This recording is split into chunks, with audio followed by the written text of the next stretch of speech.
Welcome to Knowledge Hub, where curiosity meets discovery. Dive into a world of fascinating facts, mind-blowing science, and the secrets behind everyday wonders. Get ready to expand your mind and explore topics that spark your imagination.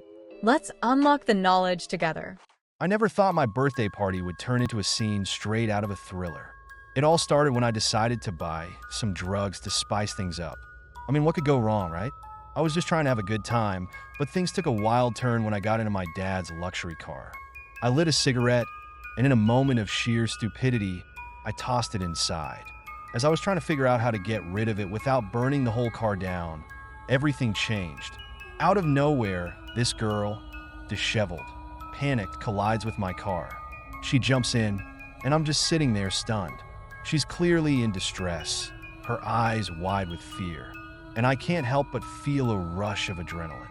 I want to help her, but I also feel this overwhelming urge to protect myself. I reach for my phone to call for help, but something stops me. It's her fear. It's palpable. I can see she's been through something unimaginable.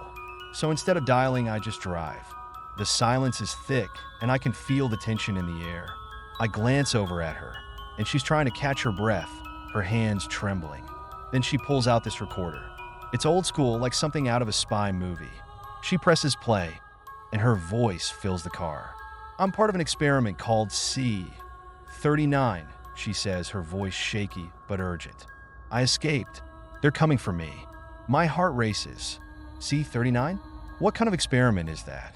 I can't even wrap my head around it. I mean, I was just trying to have a fun birthday, and now I'm driving a girl who's on the run from some mysterious organization.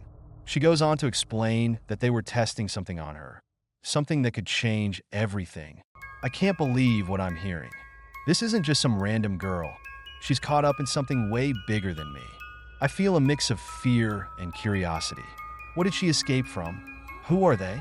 I want to ask her a million questions, but I can see she's still terrified, glancing over her shoulder as if expecting someone to jump out at any moment.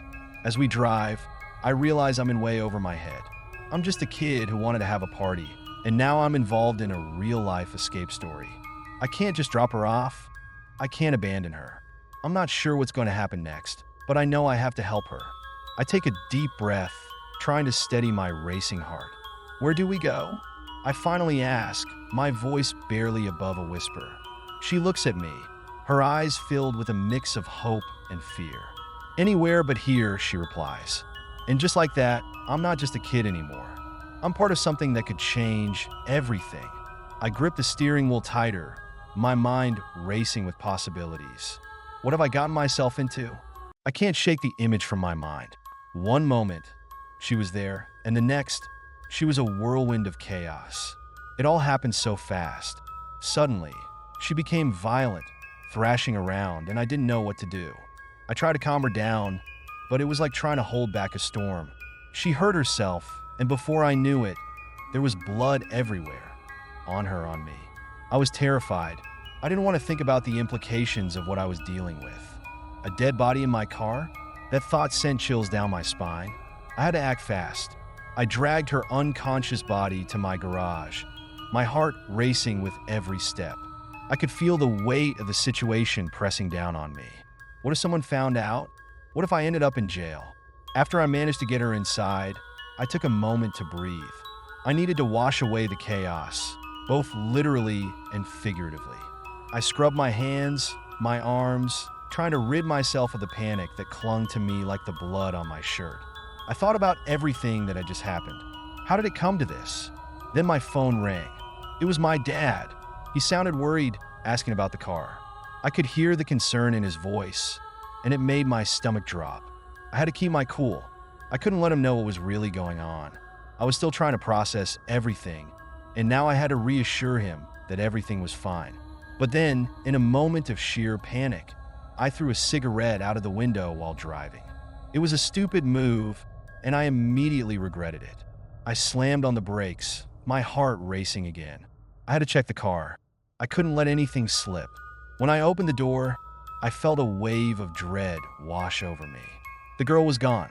I searched frantically, my mind racing. Where could she be? I thought she was dead, But now it seemed she was just unconscious. She hadn't died. She had just fainted from the injuries.